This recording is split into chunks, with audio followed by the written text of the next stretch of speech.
If you're enjoying the content on this channel, please be sure to like, comment and subscribe.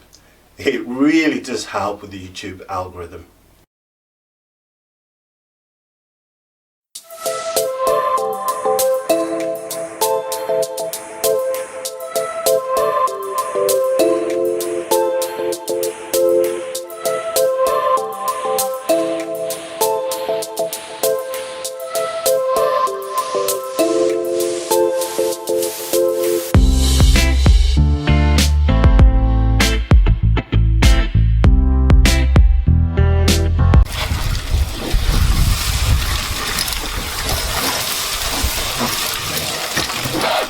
Returning from the jet wash,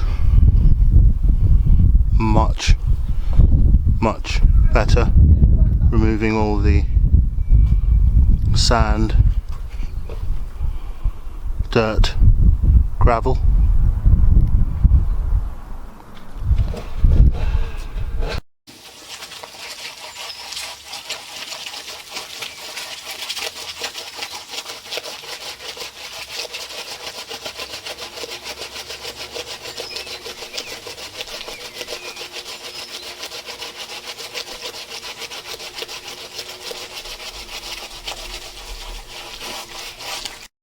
Second jet wash for the main panel, also giving these other panels another clean this morning, and they really are coming up pretty nicely. So we're just going to wait until this dries up and then just give it another rinse. The dirtiest of them all. A significant improvement. Obviously this was covered in a huge stain and all the gravel and dirt and mud has come off. Using some fairy liquid, a brush and 2 trips to a jet wash that really helped dislodge the dirt. There is still a little bit, a tiny bit that you can spot, but it's almost invisible, and for now this will suffice. All the other trim has come up rather well as well. So a fantastic job, requiring a brush, some fairy liquid and a couple of hours or so of elbow grease. And this is what it looks like back in the car.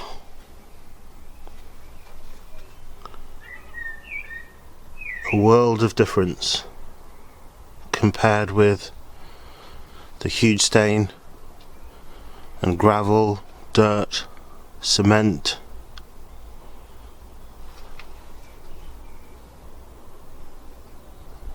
That was on all these panels. Some perseverance and elbow grease have done the trick. Also starting work on the interior, which is very dirty. I believe this car was last cleaned in the 2000s.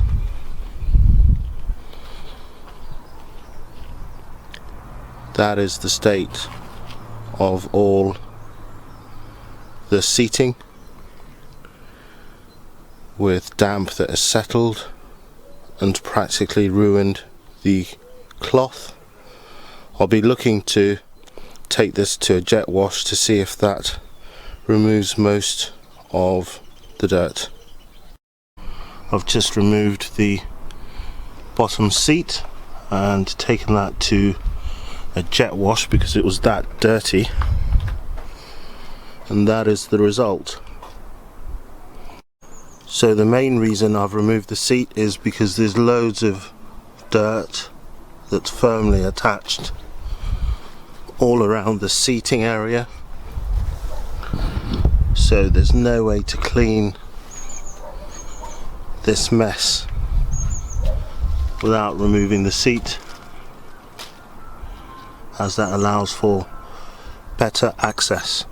This is the driver's side seat after a quick jet wash.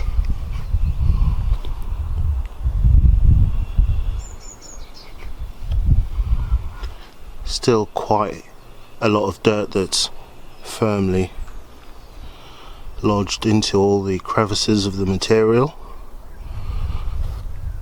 but it is already acres and acres better than it was just half an hour ago.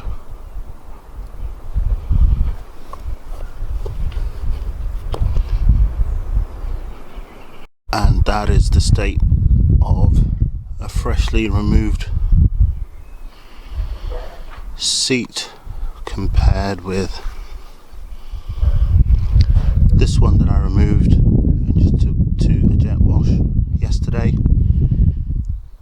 We definitely need something that's good at removing gravel, dirt, mud to hopefully bring these seats back to something resembling respectability. I may replace these with leather ones, but to be honest, it's going to depend on whether I sell or keep the car. And a side profile. It's just very hard to reach and remove dirt and damp.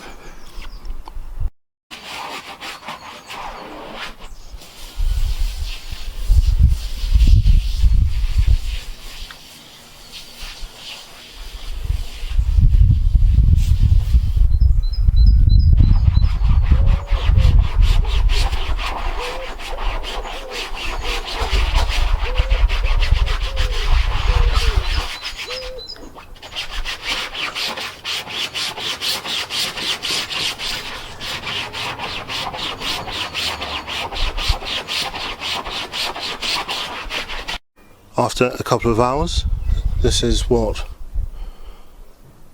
the seat looks like. Does look to be improved.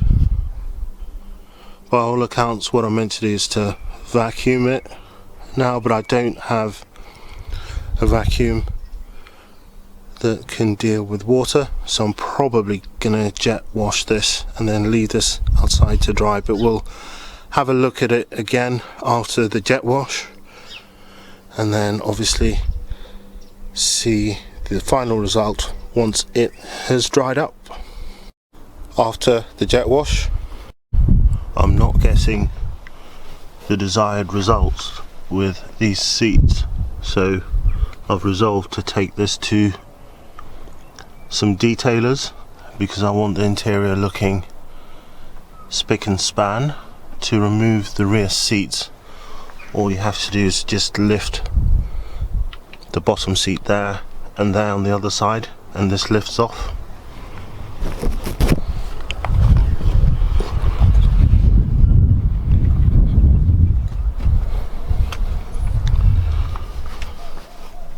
And then to remove these top seats, there's a 10mm socket on either side. Once you remove these two 10mm sockets, then the seat just lifts off.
state of the rear back seats. I'm going to try and take these to a detailer's because I've spent an inordinate amount of money already on cleaning materials. It's best to leave it to the experts. Seats are back from the valet, still a little bit wet,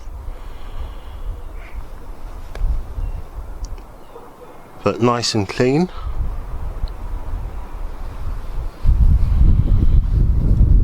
The total cost was £40, so much better value than purchasing another 2 or 3 bottles of Vanish at £6 each. And the time as well required to clean. The valeting shop had 5 members of staff, so they just got through this in next to no time. A marked improvement. Really happy with the result. 50 shades of navy in some places, but these seats are the best part of 20 years old, and it's the sunlight that you definitely cannot do anything about. So round one for the passenger side, carpet has been done. As you can see, there's all this gravel that's in all these vents. It doesn't matter where you look, there's gravel or builder's cement that's lodged everywhere. I mean, absolutely everywhere. If I clean this panel, 20 minutes later the gravel returns. So a huge amount of work getting rid of all this dirt. This is the actual water. If you look at the colour of it, it's all the cement / gravel that the previous owner of the car, the builder, effectively trashed this E39 with. This is the third rinse.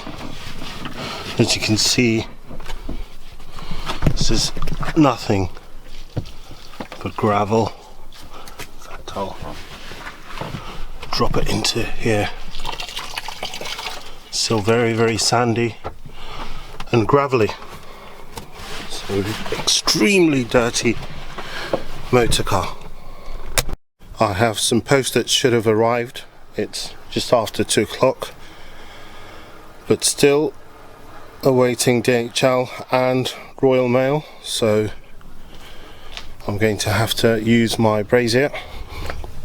This is the 10th rinse. The water is getting clearer, especially at the front of the car. The rear of the car still has quite a bit of sand.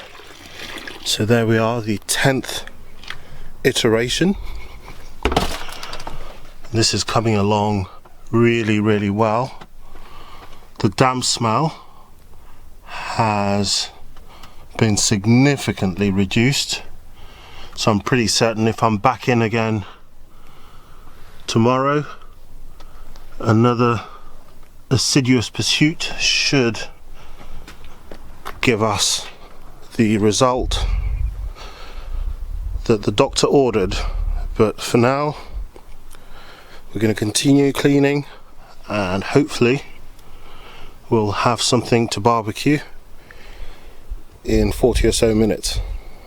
After a day's back breaking work, we have some chicken wings.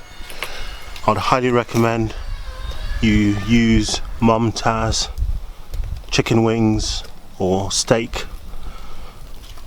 marinade. There's just nothing better. No added preservatives, no E numbers, nothing like that, just pure spice delight. The lamb chops are coming along nicely. I'm not gonna lie, the lamb chops were beyond tasty. Here we have a T-bone steak on its way. It is the morning after the night before. We're going to inspect the vehicle, starting off at the back. You can see that there is a leak. Moisture is dripping onto the back, and right by the battery again we've got some moisture that is dripping overnight. I don't think it was raining, so this is almost condensation that's turned into water. If we go into the vehicle, that is the state of the carpet on the passenger side, and that is the state of the carpet on the driver's side. So in terms of cleanliness, much improved. The smell is significantly reduced, the damp smell. The doors are still a little bit dirty. I suspect that's where the residual odour remains, so we'll be looking to clean these probably when the car can be moved, because the side doors are quite awkward because there's a bush really to the left. There isn't a huge amount of space, so we're making good progress. We've managed to eliminate the damp smell by giving these carpets a deep clean, so we can return the seats back to the car. The plan is to upgrade these seats to M Sport seats, some black leather ones in the future, because it's going to be very difficult to do anything about this fading that you have on these headrests. This is all due to sunlight. Leather tends not to have this problem, even though if you look at the ballasts on these seats, these are still in very good condition, unlike leather that tends to deteriorate over time. So these seats are more than respectable. If you just accept that maybe on the headrests one side will be a bit faded, and again on this one side is a little bit faded.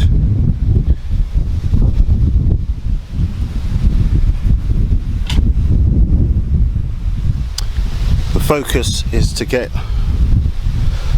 the car through an MOT first, and then we'll start worrying about the interior, the steering wheel, upgrading the console in the middle, fixing the radio and the air conditioning and the dashboard.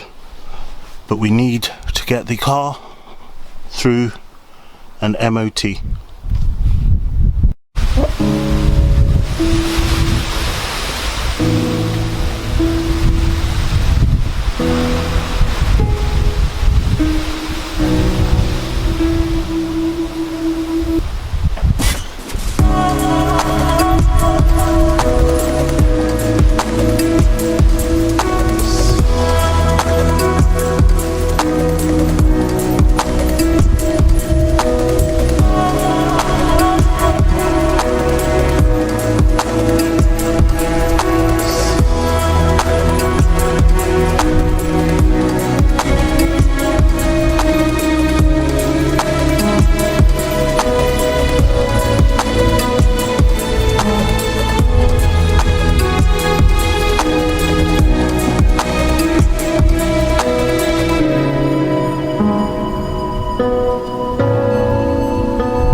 can see that the driver's side rear is a slight puncture. That tyre has been there since January, so it's not too bad, just needs a little bit of pressure, but the passenger side rear has definitely got a big puncture. It's been that way for a number of weeks.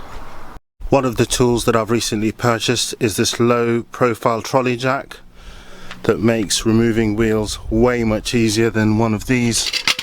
It's a right faff to get the wheels up. With this you can have a wheel up literally in under half a minute. There are quite a few videos that I've seen on YouTube that show the unboxing of this, but they don't show you how to actually operate the damn thing.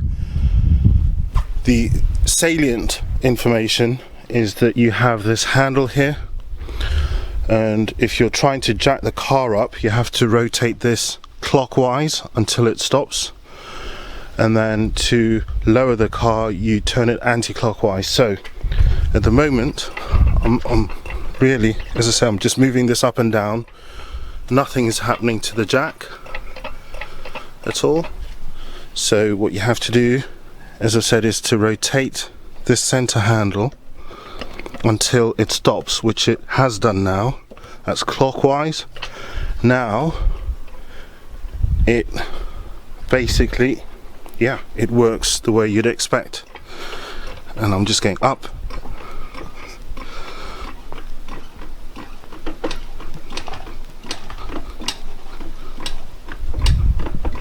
And the wheel's already off.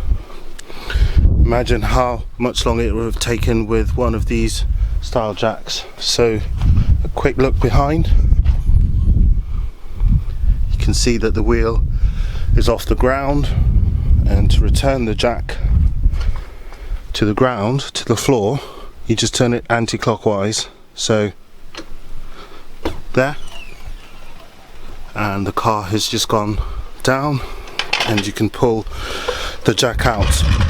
I originally paid £165 for this jack in February 2022. I believe it's gone up to £200 now in October of the same year, so an additional £35 within the space of about 8 months. Just removed this driver side rear, and that is the state of the disc, the pads. The caliper probably could do with a clean, some sandblasting, or maybe one of those aqua blast machines will bring it up, but this all needs to be replaced. So all the brake lines and everything to do with the wheel suspension need replacing. Looking at the rubber on the tyre, it's full of cracks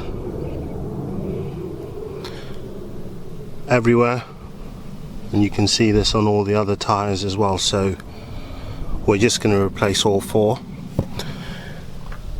five, including the spare tyre. Just picked up some brake pads and discs. These larger ones here are for the front, and then there's 2 discs for the rear. I need to go and order some brake pad sensors, and then I'm going to get a mechanic to fit these on the BMW 5 Series. Just had both the front and back discs and pads replaced, so the front looks nice and new, as does the back. This is the packaging for the discs and pads. I didn't manage to get a wheel sensor because there were none in stock on a Saturday, but I'll pick, there's a sensor for the actual brake pad. I think there's one on the front and the back, and we're also going to need to change the brake lines, but you can only do that when the car is on a lift. So the plan is to take this to a garage and to have the brake lines fitted, but tomorrow I'll be looking to get 4 new tyres. Here you can see that we have a brand new set of discs and pads. This caliper isn't as bad as the front one, but we'll be looking to replace the calipers as well in due course. All brake pads and discs have been replaced. The BMW Touring being put to good use. We've got 2 part worn tyres. I've been able to purchase 5 part worn tyres for 150 quid. That should really get me up and running. If this turns out to be a forever car, then we'll purchase the Pirellis or the Bridgestones or the Michelins that typically are what, 200-300 quid each. So if these were Michelins, we'd be looking at probably 800 to £1,000, but I need this car workable, so I think it's a pretty good compromise. So we're now going to remove that wheel, and we're going to go and get some new part worn tyres fitted.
we have a bit more shade, so it's easier to show you the work that we need to undertake.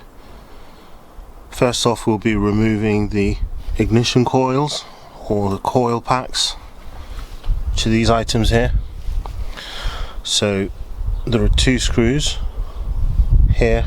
There's also a grounding earth that's attached to the first and last item. You'll need to be aware of exactly how it clips in.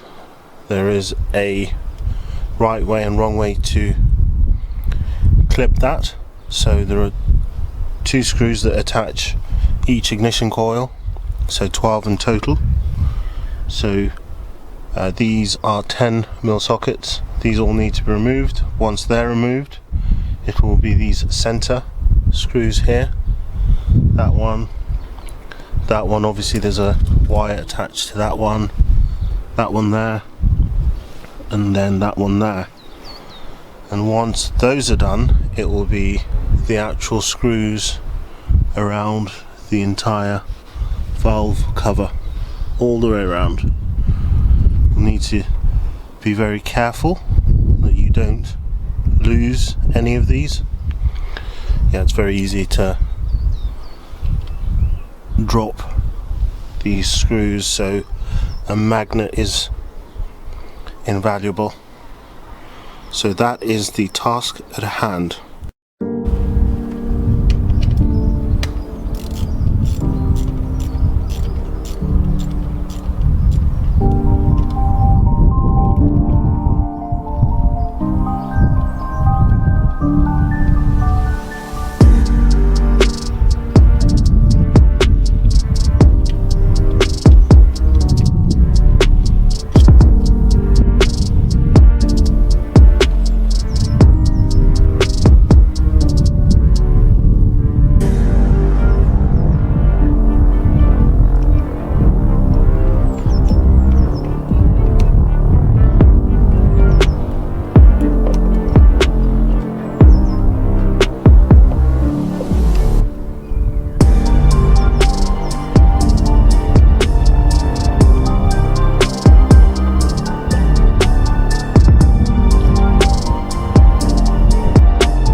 Finally, we've got the valve cover off,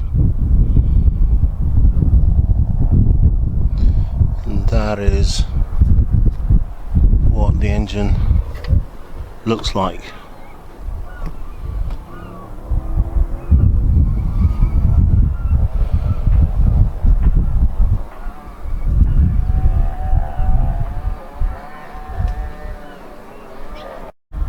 This is what the valve cover looks like. The gasket is almost wooden in how hard it is, so this should be flexible rubber. So definitely a very good leak candidate.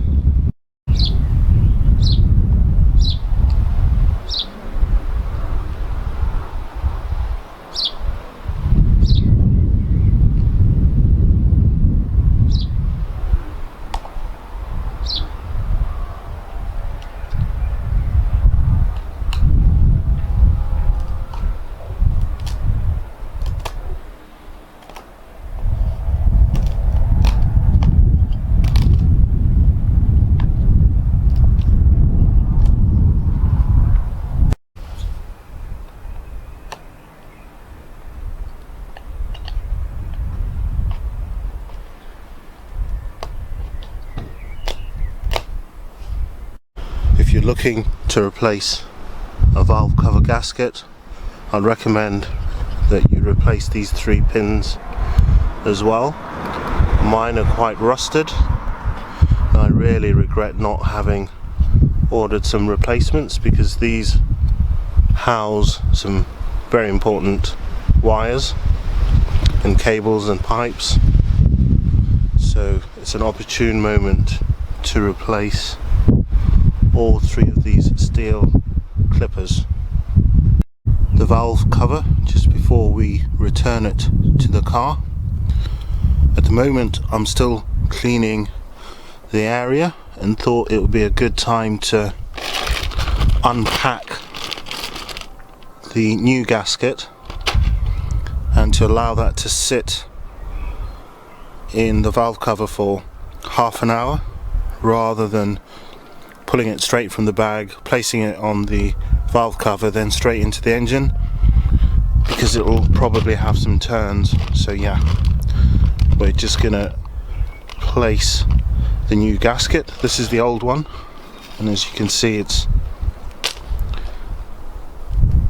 really solid. If you hear the sound,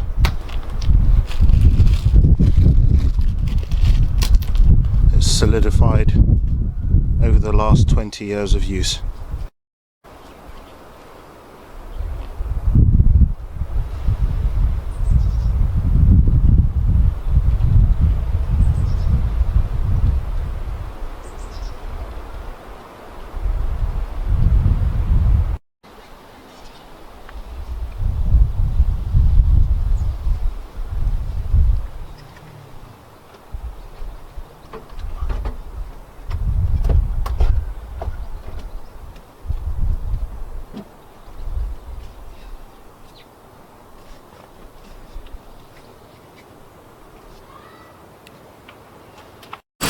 I am seeing some more smoke.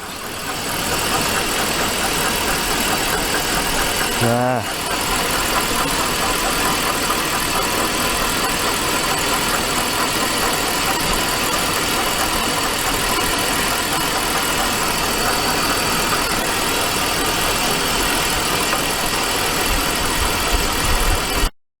Typically, the area that was smoking would have started smoking by now, so looks like some residual oil from before the gasket was replaced. Result: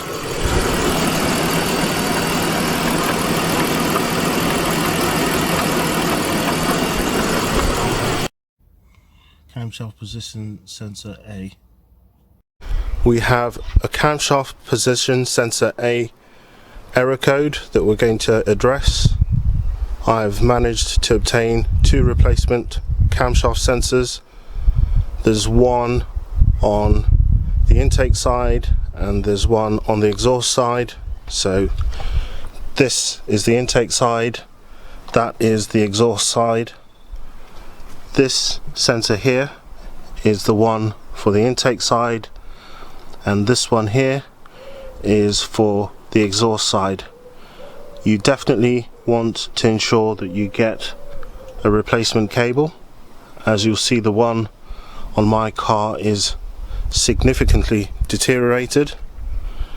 You'll also want to ensure that there's a new rubber ring on the camshaft sensor. I would recommend going OEM because you are unlikely to have a successful job,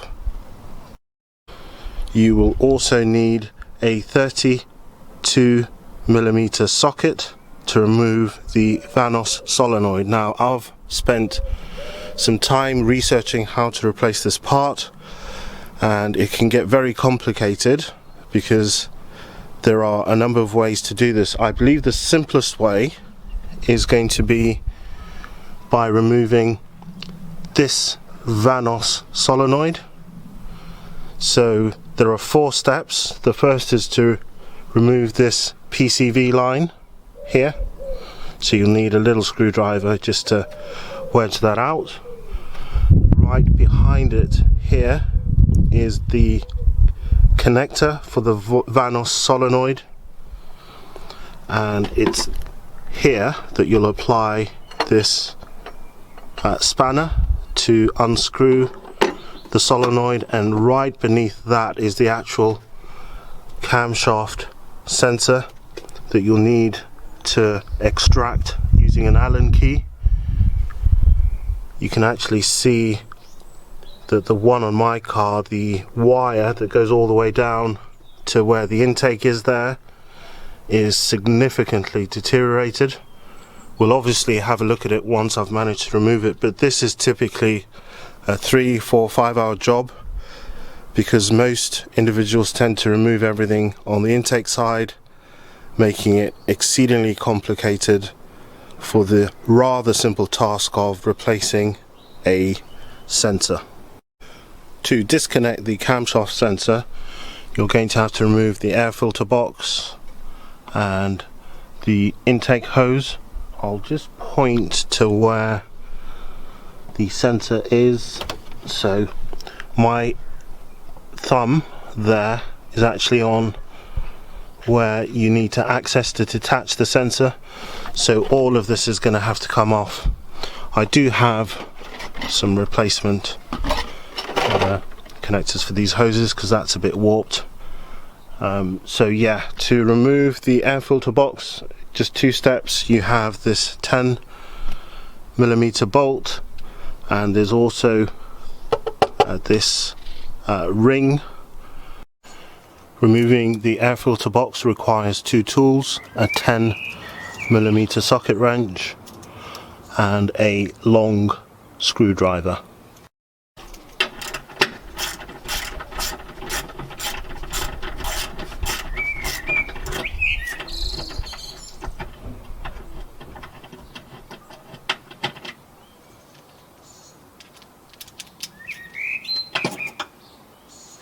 Final step is to remove this hose clamp with a long screwdriver. That goes there.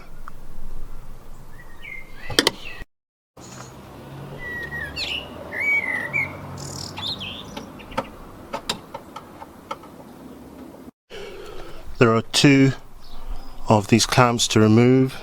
There's this upper one, and then there's another one there. You'll also need to lift this sensor off the intake hose and put that to the side.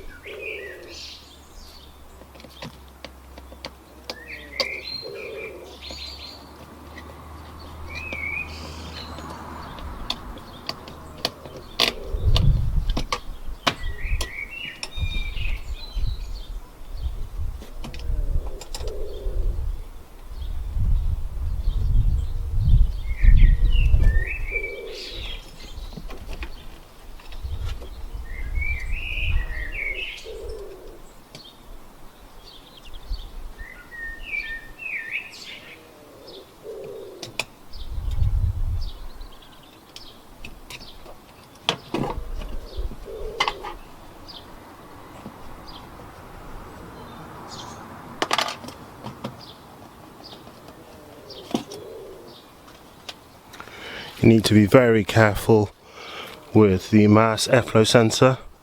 There's a little bit of plastic that connects there. Mine has broken off. It's a cross that's on there. It's so brittle, you just touch that and it falls in, and this costs an absolute fortune. You do not really want to be paying to replace another OEM one of these from BMW.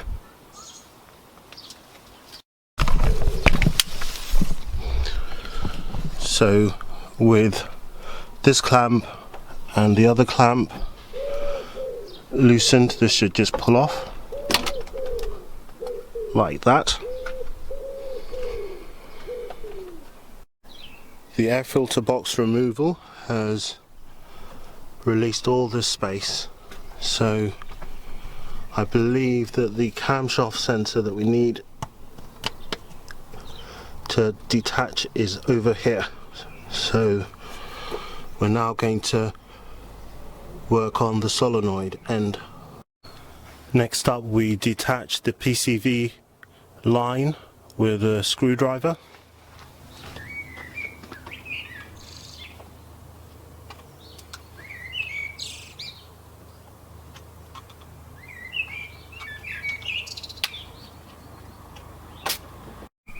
Looking at the inside of the pipe, it really is quite clogged up, so this PCV line really could do with being replaced.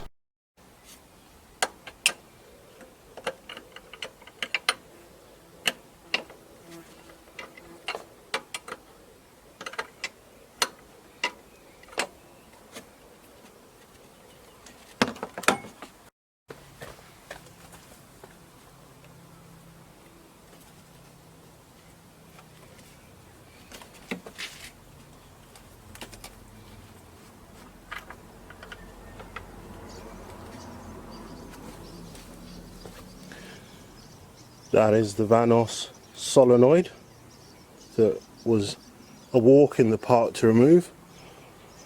I'd anticipated this being abstruse, but really. And now all that remains is an Allen key to remove this bolt. It is Loctited from the factory, so you'll probably have some fun and games trying to loosen that, but that is the final step, because that is what is connecting the camshaft sensor to the engine.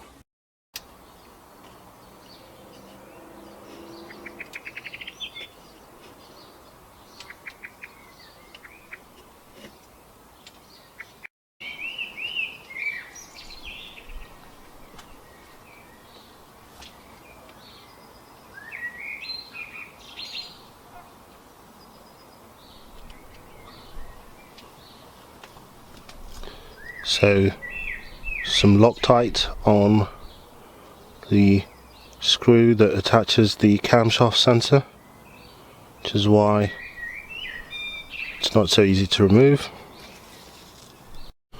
The camshaft sensor should now come off. Just going to try and wedge it.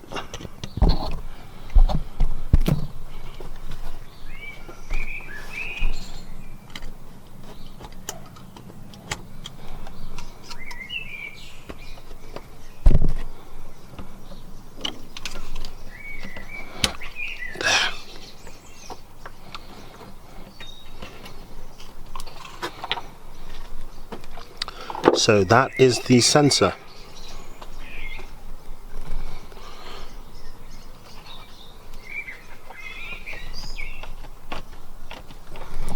Now if I pull on this like this and go to here,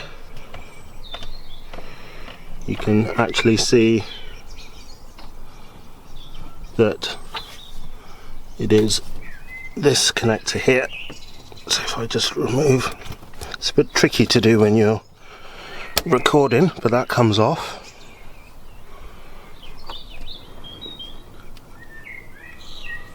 And now it's just a question of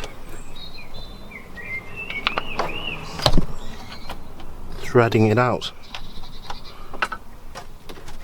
And obviously it would get caught.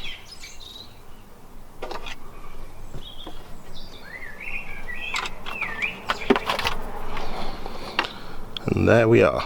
We've managed to remove the camshaft sensor on the intake side. This is what it looks like. It is missing an oil ring. I believe the replacement one has an oil ring. It just looks very, very dirty. Hopefully replacing this will eliminate the check engine light. The sensor does have an oil ring. You can see that failed to come off with the sensor, so that needs to be wedged out.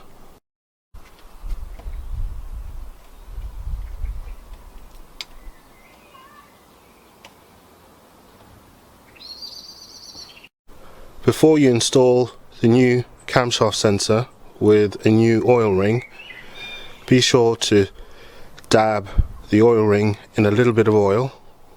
Now we're going to thread this back.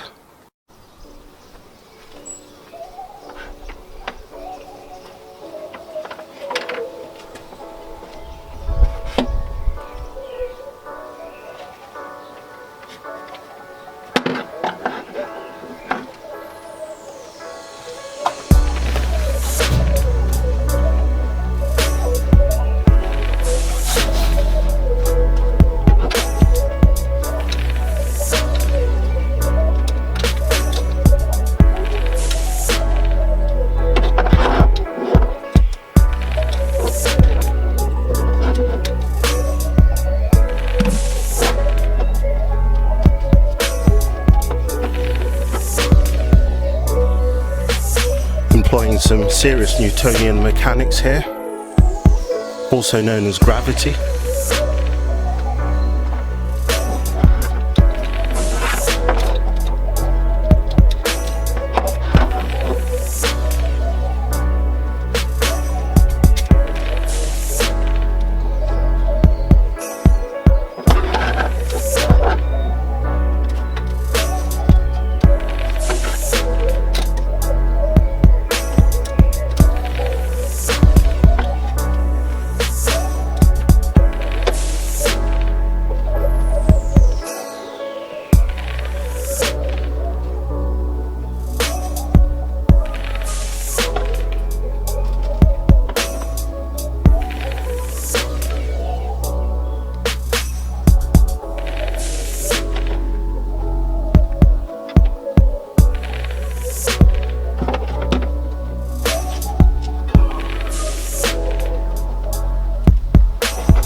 So I've managed to thread it through. I'm just going to connect it.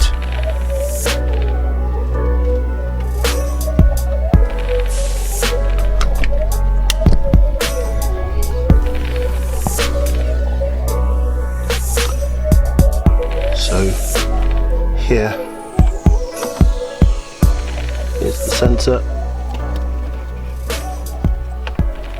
and that needs to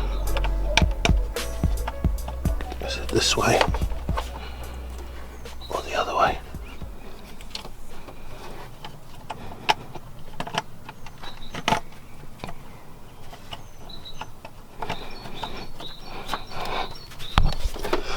So that is the sensor returned. You will need two hands to reattach this. You need to press that wire that allows the socket to house. And now what remains is to place that oil-soaked oil ring back onto this sensor and screw that back in. Then install the Vanos solenoid, then connect that to the solenoid, then return that. So making good progress.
And now the Vanos solenoid.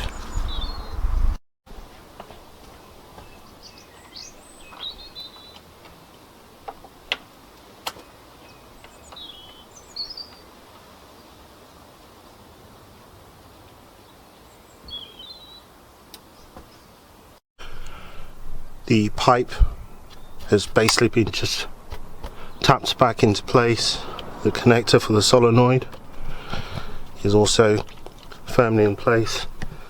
I cannot move the solenoid at all with my bare hands. It is reasonably tight. So what remains is to return the air intake boot, reconnect the mass airflow sensor, and finally the air filter box. After installing a new camshaft sensor, we're going to start the car.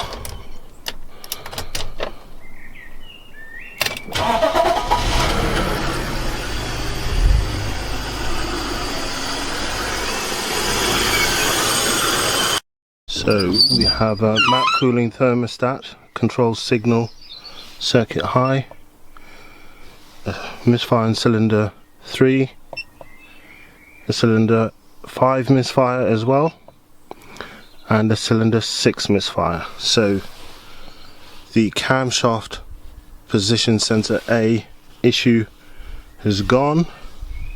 Now a task I've been wanting to do ever since I purchased the car, but kept purchasing the wrong socket wrenches. We're going to replace all the spark plugs. In order to do so, we'll need to remove these 12 screws. So there are 6 ignition coils for the 6 cylinders, and there's 2 screws per ignition coil. So it's 1, 2, 3, 4, 5, 6, 7, 8, 9, 10, 11, 12 that need to be removed. These are all 10mm sockets. Then you just need to lift up this wire and pull it out, and then remove the ignition coils. Be careful here, you need to keep them in order. So when you remove the ignition coil on cylinder 1, replace the ignition coil on cylinder 1. So don't jumble them up, keep the order and replace them back in sequence.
very tight.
We're now going to install these 6 new spark plugs. This is a box of 4.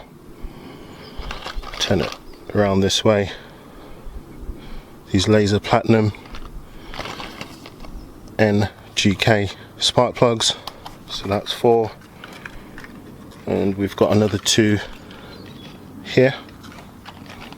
Yeah, so 6 in total. The magnet on this makes it very easy. In fact, it's a cinch to install these spark plugs with this tool.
Cylinder 4. Cylinder 4.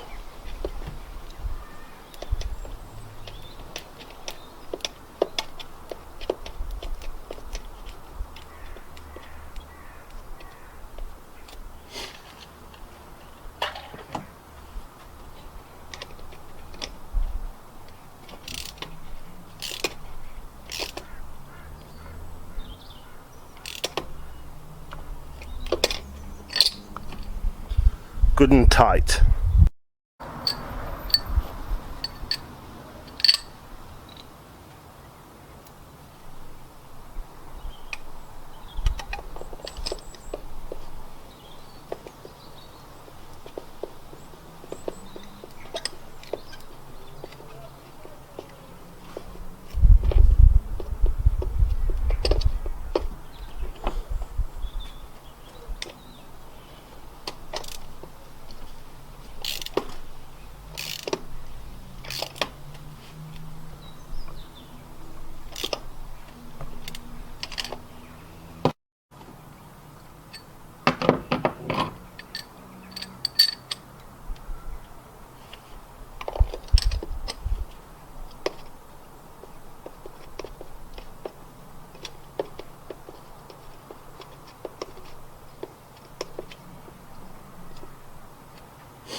Now we return the ignition coils in sequence. The ignition coil that was on 1 is going to be returned to 1, 2, 3 and so forth.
After replacing the spark plugs, we're going to start the engine.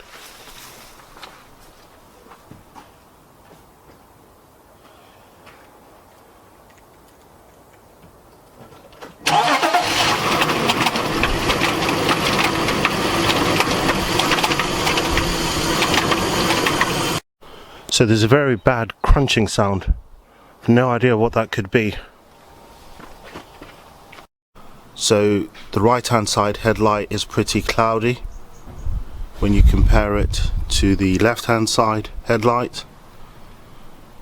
Not only does this look bad, but it's likely to affect the MOT, because if there's poor visibility then it will be failed due to poor light, because the light has to reach a particular length and height. So we're looking to remove this right hand side headlight to see if we can apply some headlight cleaner. In order to do so, there are 4 screws. So there's 1, 2, and then there's 3, and finally 4. So it's those 4 screws that you need to remove. They're 8mm screws, but initially you need to just detach all of these cables. So that's what we're going to do in a minute, and remove this headlight.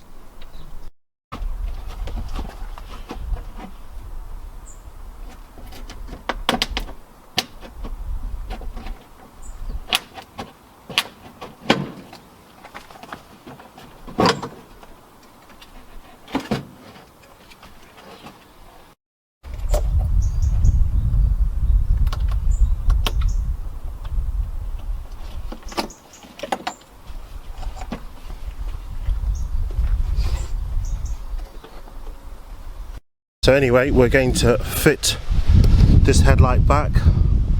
This is what it looks like. They applied 2 layers of clear coat.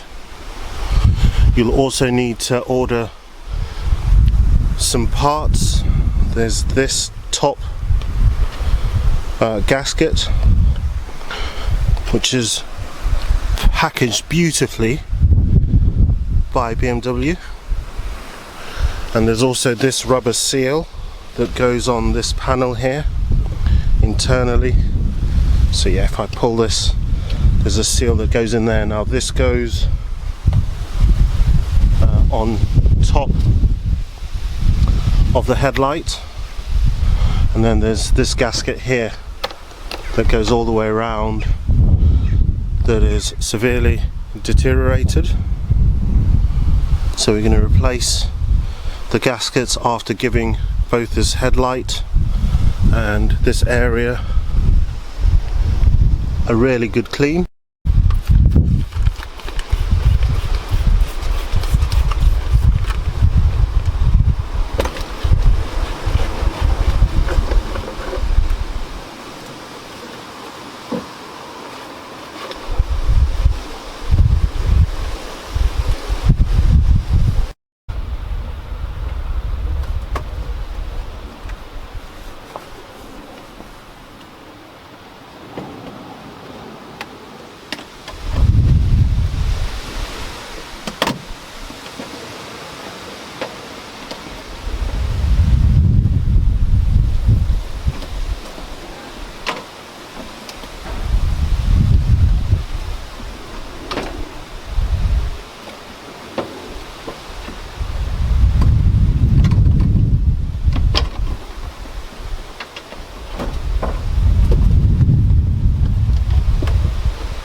So that is the end result.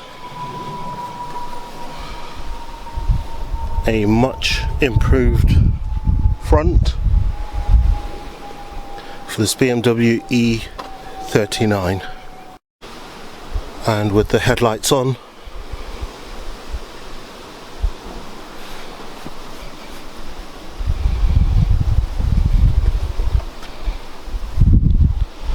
result.